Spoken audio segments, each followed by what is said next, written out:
सफर जब दिल से जुड़ जाए तो एक अनुभव बन जाता है और इसी अनुभव को महसूस करने मैं आया हूँ भारत के एक राज्य में। एक ऐसा राज्य जो भारत के मानचित्र पर तो बहुत छोटा दिखता है, लेकिन असलियत में उसका दिल बहुत विशाल है। यहाँ हर दृश्य एक पोस्ट कार्ड जैसे हैं, जिसमें हिमालय पर्वत की पहाड़ियाँ यहाँ सीमाओं की रक्षा कर रही हैं, वहीं दूसरी ओर पर्यटकों के दिलों को जीत रही हैं। तो चलिए इस अनोखी यात्रा पर मेरे साथ।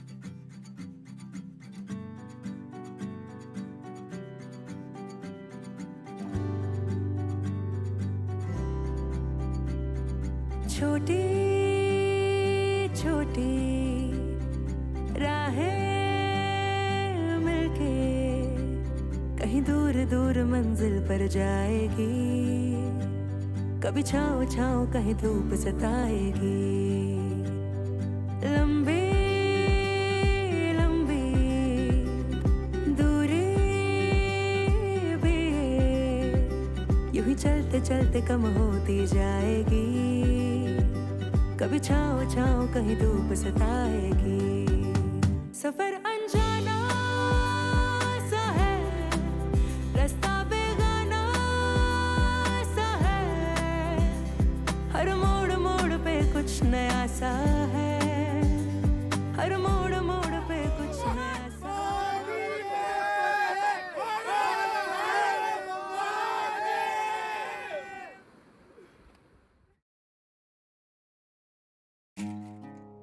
सिक्किम एरिया वाइज भारत का सबसे छोटा और सबसे कम आबादी वाला राज्य, जो अपनी गोद में छुपाए बैठा है दुनिया की तीसरी और भारत की सबसे ऊंची चोटी कंचनजंगा।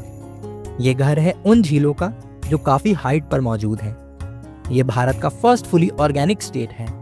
यह एक बायोडायवर्सिटी हॉटस्पॉट है और हिमालयन स्टेट में हाईएस्ट लिटरेसी रेट रखने वाला एक खूबसूरत सा राज्य, जो अपने भीतर अनगिनत अजूबे समेटे बैठा है। अपने छोटे आकार के बावजूद इसकी ज्योग्राफिकल लोकेशन काफी इंपॉर्टेंट रखती है। ये नॉर्थ से तिब्बत, ईस्ट से भूटान, साउथ से वेस्ट बंगाल और वेस्ट से नेपाल से अपनी बाउंड्री शेयर करता है। और यहाँ की जीवन रेखा है ये तीस्ता रिवर, जो तिब्बत से निकलकर पूरे राज्य से होकर बहती है और बांग्लादेश में जाकर ब्रह्मपुत्र रिवर से जाकर मिल जाती है। सिक्किम की आधी से ज्यादा पॉपुलेशन गोरखा कम्युनिटी के लोगों की है और बाकी भूटिया, लेप्चा ट्राइबल लोग भी यहाँ रहते हैं। सिक्किम को 4 जिलों में बांटा गया है, ईस्ट, वेस्ट, नॉर्थ और साउथ, और हर जिला अपनी अलग भौगोलिक विशेषताओं के लिए जाना जाता है। लेकिन हम इसकी और गहराइयों में जाएं, उससे पहले ये जानना जरूरी है कि आखिर यहाँ तक पहुंचा कैसे जाता है। सिक्किम तक पहुंचने के लिए भारतीय रेलवे के सिलीगुड़ी या न्यू जलपाईगुड़ी रेलवे स्टेशन तक आना होता है, जहां से शेयरिंग टैक्सी से करीब 120 किलोमीटर का सफर तय कर यहां पहुंचा जाता है। और अगर आप बाय एयर आना चाहते हैं तो पैक्योंग एयरपोर्ट तक आना होता है, जो कि गैंगटॉक से 27 किलोमीटर दूर है।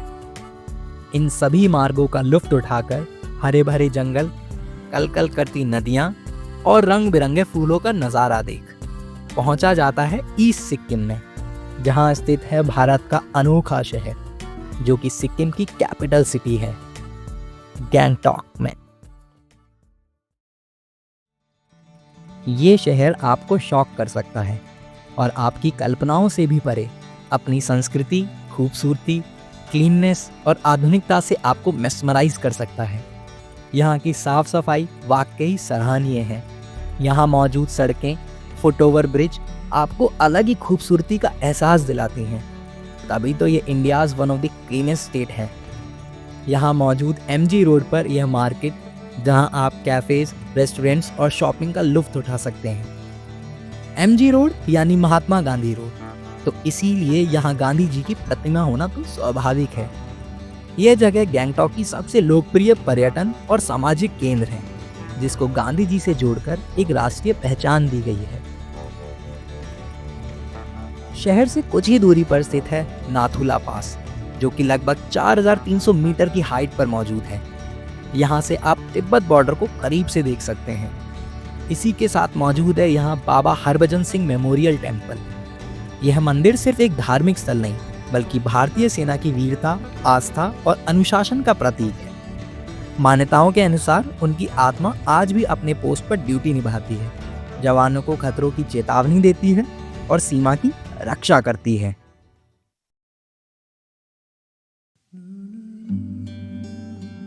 कल्पना कीजिए, आप एक ऐसी जगह पर खड़े हैं जहां आपकी आंखों के सामने बर्फ से ढकी चोटियां हैं, हवा में फूलों की खुशबू तैर रही है और ऊंचाई इतनी है कि हर सांस आपको हिमालय की ताकत का एहसास दिलाती है।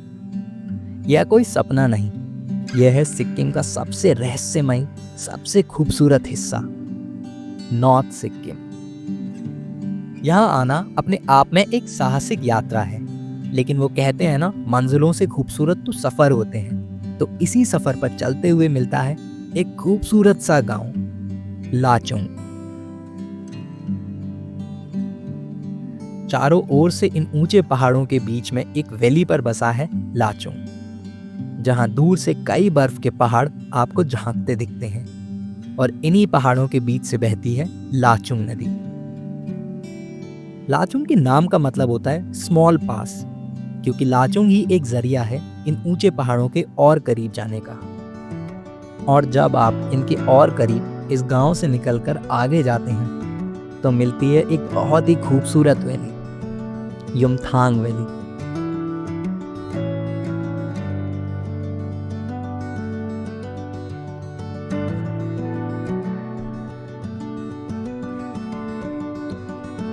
इसे वैली ऑफ फ्लावर्स भी कहते हैं, क्योंकि ये घाटी अप्रैल और मई में फूलों की चादर से ढक जाती है।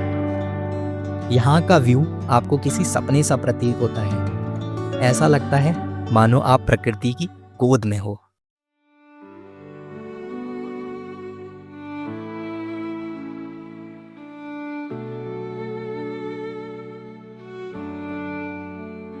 इस वैली के रास्ते आगे चलते चलते आखिर में एक ऐसा पॉइंट आ जाता है जहां ये रोड ही खत्म हो जाता है, जिसे कहते हैं जीरो पॉइंट। 15,000 फीट की हाइट पर बसी इस जगह पर साल के ज्यादातर टाइम बर्फ जमा रहती है। यह जगह उन ट्रैवल लवर्स के लिए है जो जगह की खूबसूरती को महसूस करना जानते हैं।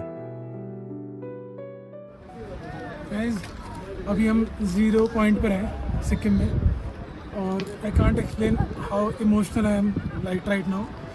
Like it's like heaven. Like I haven't feel anything like this. And मैं सभी जितने भी लोग जॉब करते हैं, बिजनेस करते हैं, उनसे अब एक ही रिक्वेस्ट करूँगा, चाहे आपकी सैलरी कम हो ज़्यादा हो, आप पैसे सेव करें। दारू, सिगरेट और नशे वशे से दूर रखें, जो पैसे बचते हैं उसको आप अपने ऊपर इन्वेस्ट करें और इंडिया एक्सप्लोर करें। Like heaven. मैंने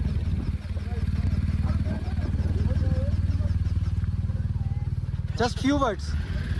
Come to Sikkim, come by road, and support this YouTube channel. have a safe journey.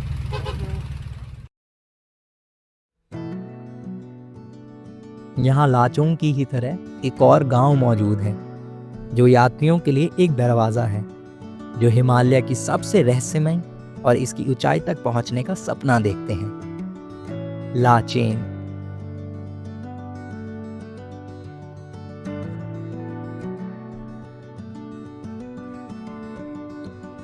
Lachen का मतलब होता है लार्ज पासेस।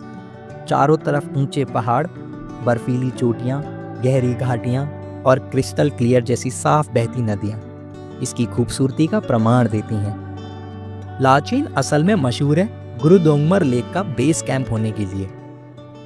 साल भर में हजारों पर्यटक लाचेन पहुंचते हैं ताकि अगले दिन सुबह सुबह गुरुदोंगमर लेक तक पहुंच सकें, जो पहाड़ों के बीच स्थित नीले रत्न की तरह चमकती है। यहाँ आपको बड़े होटल्स या रेस्टोरेंट्स की भीड़ नहीं मिलेगी, बल्कि आपको मिलेंगे छोटे छोटे होम स्टे, जहाँ सभी का स्वागत गर्म चाय, स्थानीय खाने और दिल खोल कर की गई मेहमान नवाजी से होता है। सिक्किम कोई साधारण स्टेट नहीं है, ये है एक जीवित तस्वीर, जहाँ बादल जमीन से बातें करते हैं, नदियाँ गीत गुनगुनाती हैं और हर पहाड़ी अपने भीतर एक कहानी छुपाए बैठी है। हिमालय की वादियों में बसा एक छोटा सा राज्य जो कभी एक स्वतंत्र राजशाही था, फिर बना एक संरक्षित क्षेत्र और आज है भारत का गौरवशाली हिस्सा। तो चलिए जानते हैं इसके ऐतिहासिक सफर को।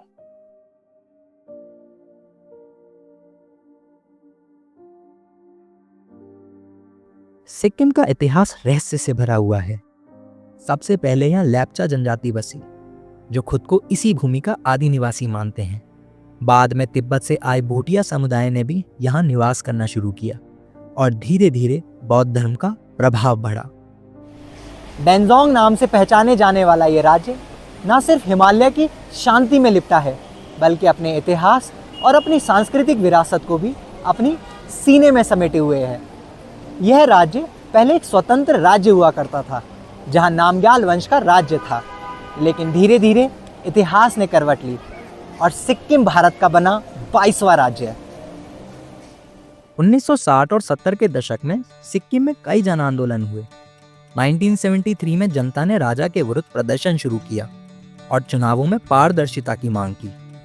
भारत ने हस्तक्षेप किया और एक जनमत संग्रह कराया, जिसमें 97% जनता ने भारत में शामिल होने के पक्ष में मतदान किया।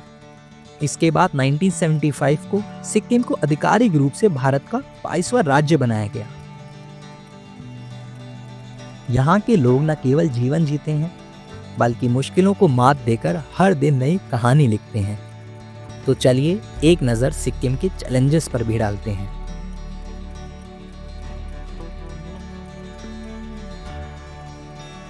सिक्किम ने खुद को भारत का पहला ऑर्गेनिक स्टेट बनाया है, जो कि एक बहुत बड़ी उपलब्धि है।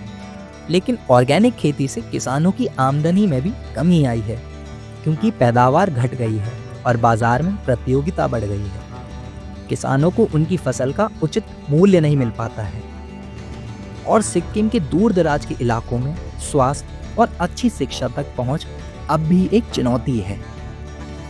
यह state very high seismic zone के अंडर आता है, जिसके कारण यहाँ अर्थक्वेक, लैंडस्लाइड जैसी आपदा आती रहती है, जिसके कारण हर साल यहाँ काफ़ी नुकसान पहुँचता है। लेकिन इन सभी समस्याओं के बावजूद सिक्किम हमें सिखाता है कि कैसे एक छोटा सा पहाड़ी राज्य भी अपनी सांस्कृतिक मूल्यों को सहेजते हुए आधुनिक विकास की ओर बढ़ सकता है और शांति, लोकतंत्र और विकास का प्रतीक बन सकता है। शायद इसी कारण सिक्किम सिर्फ एक स्टेट नहीं, एक जीता जागता उदाहरण है संतुलन और समझ का।